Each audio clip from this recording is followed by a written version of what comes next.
ಎಲ್ಲರಿಗೂ welcome to ನಮ್ಮ skills ಅಡ್ಡ. ಕಲಿಯೋಣ, ಬೆಳೆಯೋಣ ಮತ್ತು ಯಶಸ್ಸಿನತ್ತ ಹೆಜ್ಜೆ ಇಡೋಣ. ಇಂದಿನ ಈ ವಿಡಿಯೋದಲ್ಲಿ ನಾವು ಜೀವನದಲ್ಲಿ ಅತ್ಯಂತ ಮುಖ್ಯವಾದ ಒಂದು ಕೌಶಲ್ಯದ ಬಗ್ಗೆ ತಿಳ್ಕೊಳ್ಳೋಣ. ಕಮ್ಯುನಿಕೇಷನ್ ಸ್ಕಿಲ್ಸ್ ಅಂದರೆ ಕನ್ನಡದಲ್ಲಿ ಸಂವಹನ ಕೌಶಲ್ಯಗಳು. ಸ್ನೇಹಿತರೆ, ನಾವು ಎಷ್ಟು ಜ್ಞಾನವಂತರಾಗಿದ್ದರೂ, ಎಷ್ಟು ಪ್ರತಿಭಾವಂತರಾಗಿದ್ದರೂ ನಮ್ಮ ಆಲೋಚನೆಗಳನ್ನು ಇತರರಿಗೆ ಸರಿಯಾಗಿ ತಿಳಿಸೋಕೆ ಸಾಧ್ಯವಾಗದೇ ಇದ್ದರೆ ಯಶಸ್ಸು ಪಡೆಯೋದು ಕಷ್ಟ ಆಗ್ಬೋದು. ಆದ್ದರಿಂದ ಉತ್ತಮ ಸಂವಹನ ಕೌಶಲ್ಯಗಳು ಅಂದರೆ ಅ ಗುಡ್ ಕಮ್ಯುನಿಕೇಷನ್ ಸ್ಕಿಲ್ಸ್ ಪ್ರತಿಯೊಬ್ಬರಿಗೂ ಅತ್ಯಗತ್ಯ. ಹಾಗಾದರೆ ಕಮ್ಯುನಿಕೇಷನ್ ಸ್ಕಿಲ್ಸ್ ಅಂದರೆ ಏನು? ಕಮ್ಯುನಿಕೇಷನ್ ಸ್ಕಿಲ್ಸ್ ಅಂದರೆ ನಮ್ಮಲ್ಲಿರೋ ಇನ್ಫಾರ್ಮೇಷನ್ನ ನಾವು ಸ್ಪಷ್ಟವಾಗಿ ಅಂದರೆ ಕ್ಲಿಯರ್ ಆಗಿ, ಕಾನ್ಫಿಡೆಂಟಾಗಿ ಮತ್ತು ಎಫೆಕ್ಟಿವ್ ಆಗಿ ಇತರರಿಗೆ ತಿಳಿಸೋ ಸಾಮರ್ಥ್ಯ. ಇದು ಸ್ಪೀಕಿಂಗ್, ಲಿಸ್ನಿಂಗ್, ರೈಟಿಂಗ್ ಮತ್ತು ಬಾಡಿ ಲ್ಯಾಂಗ್ವೇಜ್ನ ಕೂಡ ಒಳಗೊಂಡಿರುತ್ತೆ. ಶಾರ್ಟಾಗಿ ಹೇಳೋದಾದರೆ, how well you express, how well you understand others, ಇದೇ communication skills.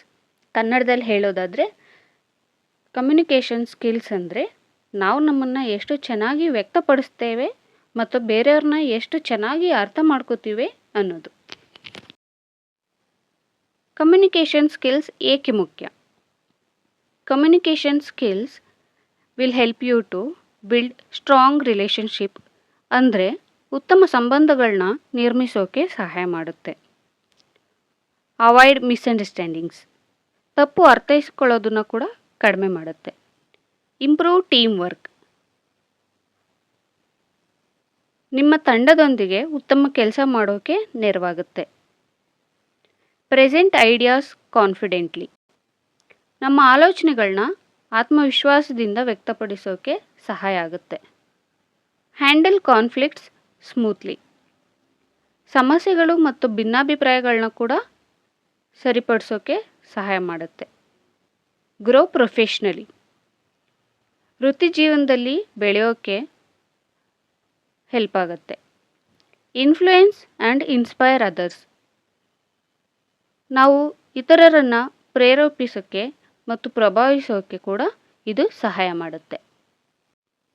Next, types of communication skills ಬಗ್ಗೆ ತಿಳ್ಕೊಳ್ಳೋಣ. First one is verbal communication skills, that is speaking. It includes clear pronunciation ಅಂದರೆ ಸ್ಪಷ್ಟವಾದ ಉಚ್ಚಾರಣೆ, ಪ್ರಾಪರ್ ಟೋನ್ ಆ್ಯಂಡ್ ಪೇಸ್, ಧ್ವನಿ ಮತ್ತು ವೇಗ, choosing the right words, ಸರಿಯಾದ ಪದ ಬಳಕೆ, and story telling and explanation, ಉತ್ತಮ ವಿವರಣೆ ನೀಡೋ ಸಾಮರ್ಥ್ಯ. ಇವೆಲ್ಲ ಕೂಡ ವರ್ಬಲ್ ಕಮ್ಯುನಿಕೇಷನ್ ಸ್ಕಿಲ್ಸ್ಗೆ ಸೇರಿವೆ. Non verbal communication skills, that is body language. It includes eye contact, facial expressions, hand gestures, postures and personal space. ಸ್ನೇಹಿತರೆ, ನಾವು ಮಾತನಾಡದೇ ಇದ್ದರೂ ನಮ್ಮ ಕಣ್ಣುಗಳು, ಮುಖದ ಭಾವನೆಗಳು, ಕೈ ಚಲನೆಗಳು ಮತ್ತು ದೇಹದ ಭಂಗಿ ನಮ್ಮ ಬಗ್ಗೆ ಅನೇಕ ವಿಷಯಗಳನ್ನ ತಿಳಿಸ್ಕೊಡುತ್ತೆ. Now, listening skills. It includes active listening, not interrupting, understanding the message, asking clarifying questions. ಒಬ್ಬ ಒಳ್ಳೆ ಕಮ್ಯುನಿಕೇಟರ್ ಜಸ್ಟ್ ಮಾತನಾಡೋದು ಮಾತ್ರ ಅಲ್ಲ, ಚೆನ್ನಾಗಿ ಕೇಳಿಸ್ಕೊಳ್ತಾನೆ ಕೂಡ. ಮಾತಿನ ಮಧ್ಯೆ ಅಡ್ಡಪಡಿಸದೆ ಗಮನ ಇಟ್ಟು ಕೇಳಿಸ್ಕೊಳ್ಳೋದು, ಅಗತ್ಯವಿದ್ದಾಗ ಪ್ರಶ್ನೆ ಕೇಳೋದು ಉತ್ತಮ ಲಿಸ್ನಿಂಗ್ ಸ್ಕಿಲ್ಸ್ ಆಗಿದೆ. Written communication skill, grammar and clarity, structured sentences, professional tone, email writing, reports and messages are important in this written communication skills.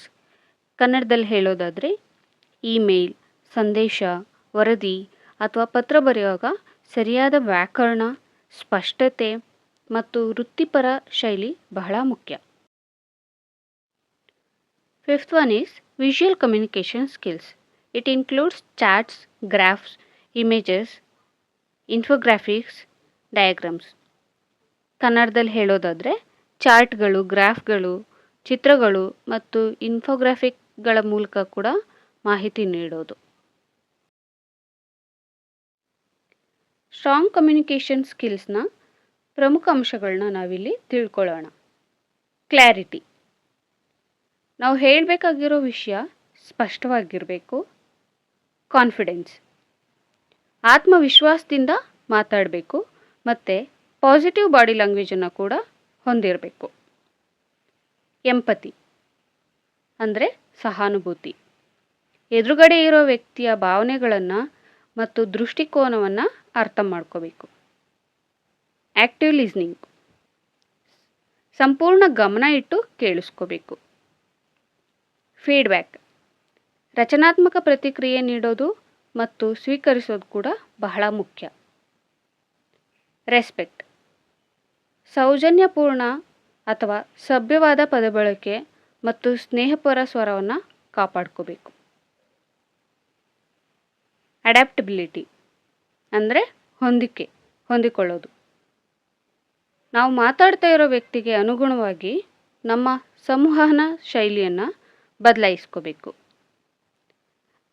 ಅಂದರೆ ನಾವು ದೊಡ್ಡವ್ರ ಹತ್ರ ಹೇಗೆ ಮಾತಾಡಬೇಕು, ಚಿಕ್ಕವ್ರ ಹತ್ರ ಹೇಗೆ ಮಾತಾಡಬೇಕು, ನಮ್ಮ ಸ್ನೇಹಿತರ ಹತ್ರ ಹೇಗೆ ಮಾತಾಡಬೇಕು ಅಂತ ಆ ವ್ಯಕ್ತಿಗೆ ಅನುಗುಣವಾಗಿ ನಾವು ಅವ್ರ ಜೊತೆ ಹೊಂದ್ಕೋಬೇಕು. ಇದೇ ಇದರ ಅರ್ಥ. ಬನ್ನಿ ನಾವೀಗ ಕಮ್ಯುನಿಕೇಷನ್ ಸ್ಕಿಲ್ಸನ್ನು ಹೇಗೆ ಇಂಪ್ರೂವ್ ಮಾಡ್ಕೋಬೇಕು ಅನ್ನೋದನ್ನು ತಿಳ್ಕೊಳ್ಳೋಣ. Practice active listening. ಗಮನ ಇಟ್ಟು ಕೇಳೋದನ್ನು ಅಭ್ಯಾಸ ಮಾಡ್ಕೋಬೇಕು. ಹೇಗೆ ಅಂದರೆ ನಾವು ಫುಲ್ಲಿ ಫೋಕಸ್ಡ್ ಆಗಿರಬೇಕು. ಇಂಟ್ರಪ್ಟ್ ಮಾಡೋದನ್ನು ಅವಾಯ್ಡ್ ಮಾಡಬೇಕು. Speak clearly and slowly. ಸ್ಪಷ್ಟವಾಗಿ ಮತ್ತು ನಿಧಾನವಾಗಿ ಮಾತನಾಡಬೇಕು. Improve vocabulary and grammar. ನಿಮ್ಮ ಶಬ್ದಕೋಶ ಮತ್ತು ವ್ಯಾಕರಣವನ್ನು ಸುಧಾರಿಸ್ಕೋಬೇಕು. ಇದು ಹೇಗೆ ಅಂದರೆ ರೆಗ್ಯುಲರಾಗಿ ಓದೋ ಅಭ್ಯಾಸ ಮಾಡ್ಕೋಬೇಕು ಮತ್ತು ಹೊಸ ಪದಗಳನ್ನು ಕಲಿಬೇಕು. Maintain positive body language. ಧನಾತ್ಮಕ ದೇಹ ಭಾಷೆನ ಕಾಪಾಡ್ಕೋಬೇಕು. ಹೇಗೆ ಅಂದರೆ ಸ್ಮೈಲ್ ಮಾಡೋದ್ರಿಂದ, ಗೆಸ್ಚರ್ಸ್ನ ಯೂಸ್ ಮಾಡೋದ್ರಿಂದ ಮತ್ತು ಐ ಕಾಂಟ್ಯಾಕ್ಟ್ನ ಇಟ್ಕೊಳ್ಳೋದ್ರಿಂದ ಇದು ಸಾಧ್ಯ. Ask questions. ಪ್ರಶ್ನೆಗಳನ್ನ ಕೇಳಬೇಕು. ಸೊ ಇದರಿಂದ ನಿಮಗೆ ಇರುವಂಥ ಇಂಟ್ರೆಸ್ಟ್ ಇದರಿಂದ ಗೊತ್ತಾಗುತ್ತೆ. ಮತ್ತು avoid misunderstandings. Adapt your messages. ನಿಮ್ಮ ಸಂದೇಶವನ್ನು ಎದುರಿಗೆ ಇರೋ ವ್ಯಕ್ತಿಗೆ ಅನುಗುಣವಾಗಿ ಹೊಂದಿಸಬೇಕು. ಲೈಕ್ ಆವಾಗಲೇ ಹೇಳ್ದಾಗೆ ನೀವು ಕಿಡ್ಸ್ ಹತ್ರ ಮತ್ತು ದೊಡ್ಡೋರ ಹತ್ರ ಮತ್ತು ಸೀನಿಯರ್ಸ್ ಹತ್ರ, ನಿಮ್ಮ ಫ್ರೆಂಡ್ಸ್ ಹತ್ರ ಮಾತಾಡುವಾಗ ಆ ವ್ಯಕ್ತಿಗೆ ಅನುಗುಣವಾಗಿ ನಿಮ್ಮನ್ನು ನೀವು ಸರಿದೂಗಿಸ್ಕೋಬೇಕು. Practice public speaking. ಸಾಧ್ಯವಾದಷ್ಟು ಸಾರ್ವಜನಿಕ ಭಾಷಣ ಅಭ್ಯಾಸ ಮಾಡಬೇಕು. It helps build confidence. ಒಂದು ವಿಷಯ ನೆನ್ಪಿಟ್ಕೊಳ್ಳಿ, ಕಮ್ಯುನಿಕೇಷನ್ ಅಂದರೆ ಕೇವಲ ಮಾತನಾಡೋದಲ್ಲ, ಸರಿಯಾದ ಸಂದೇಶವನ್ನು ಸರಿಯಾದ ರೀತಿಯಲ್ಲಿ ತಲುಪಿಸೋದು ಮತ್ತು ಇತರರನ್ನು ಅರ್ಥ ಮಾಡ್ಕೊಳ್ಳೋದು. ಈ ವಿಡಿಯೋ ನಿಮ್ಗೆ ಇಷ್ಟ ಆಗಿದ್ದರೆ ಲೈಕ್ ಮಾಡಿ, ಶೇರ್ ಮಾಡಿ ಮತ್ತು ನಮ್ಮ ಸ್ಕಿಲ್ಸ್ ಅಡ್ಡ ಚಾನಲ್ನ ಮರೀದೆ ಸಬ್ಸ್ಕ್ರೈಬ್ ಆಗಿ. ಧನ್ಯವಾದಗಳು. ಮತ್ತೆ ಮುಂದಿನ ವಿಡಿಯೋದಲ್ಲಿ ಭೇಟಿ.